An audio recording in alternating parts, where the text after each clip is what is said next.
Okay sir, question पूछा गया लेकिन बहुत ज़्यादा डिटेल में पूछा गया, बट आपको मैं शॉर्ट में समझा दे रहा हूँ। विदाउट मशीन जो बैक की एक्सरसाइज होती है, जैसे कि डंबल बेंड ओवर रो, सुपिनेटेड ग्रिप हो या प्रोनेटेड ग्रिप, और एक और एक्सरसाइज विदाउट मशीन आपकी डेडलिफ्ट हो गई। सो इन भाई साहब को प्रॉब्लम आती है इन एक्सरसाइजेस से, बेसिकली कंपाउंड मूवमेंट से। सो देखिए इसका सॉल्यूशन है, आपकी जिम में सीटेड केबल मशीन तो होगी जो कि कुछ इस तरीके की होती है। इसमें आप फ्लैट रॉड से लगाकर लोअर बैक के लिए एक्सरसाइज कर सकते हो, जो कि आप बेंट ओवर रो पे कर रहे थे। सो यहाँ आप कुछ इस तरीके से करोगे। अब देन आपको अपर बैक के लिए एक्सरसाइज करना है। सो इसके लिए आप प्रोनेटेड ग्रिप का भी यूज कर सकते हो, इसी हैंडल पे कुछ इस तरीके से ये। अब शायद आपका एक और क्वेश्चन होगा कि मैं न्यूट्रल ग्रिप से कुछ इस तरीके से रॉड को परफॉर्म करता था, ये ओके। सो इसके लिए भी इसी मशीन पर सॉल्यूशन है। ये न्यूट्रल ग्रिप हैंडल लगाकर आप कुछ इस तरीके से परफॉर्म कर सकते हो।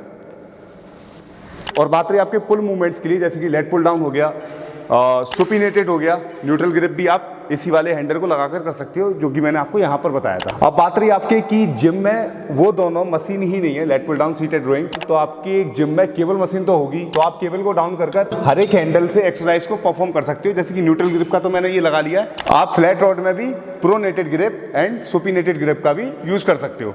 अब आपको यहाँ पर एक बात का और ध्यान रखना है, जो सीटेड रोइंग मशीन थी उसमें गैप था। इस मशीन को जब परफॉर्म कर रहे थे तो आपने देखा उस रोलर से यहां तक का डिस्टेंस कितना है, और ये डिस्टेंस इसीलिए ज्यादा है जिससे कि आप जब इसे परफॉर्म करो तो स्ट्रेच अच्छा महसूस कर पाओ। लेकिन ये स्ट्रेच आपको केवल मशीन पर नहीं मिलेगा, और इसके लिए आपको क्या करना होगा, इसमें आपको यहाँ पर इस प्लेट का यूज करना है, जिससे कि आप ज्यादा से ज्यादा डिस्टेंस क्रिएट कर सको।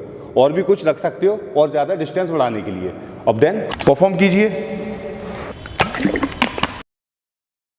अब यहाँ पर बहुत से लोगों को डाउट एक और रह गया होगा। बहुत से लोग ऐसा कहते हैं कि जब हम विदाउट मशीन की एक्सरसाइज करते हैं, जैसे कि मैंने आपको बता दिया, तो ज़्यादा से ज़्यादा मसल गेन हो पाएगा। ऐसा नहीं है। बस मैटर यहाँ पर ये है कि आप उस मसल को प्रॉपर स्ट्रेच करके, प्रॉपर कॉन्ट्रैक्ट करके तोड़ पा रहे हो या नहीं। हाँ, एक जरूर पॉइंट हो सकता है कि मशीन में वेट लिमिट तक लगा होता है, मगर इधर हम वेट को एक्स्ट्रा बढ़ा सकते हैं, और इसका भी सॉल्यूशन है। आजकल की मशीन्स ऐसी आ रही हैं जिनमें वेट बहुत ज़्यादा हैवी है। अगर थोड़ा सा कुछ उसमें कवर टाइप का नहीं लगा होगा, कुछ इस तरीके का, देखिए इस कवर की बात कर रहा हूँ, इसकी वजह से ही आप वेट नहीं लगा पाओगे।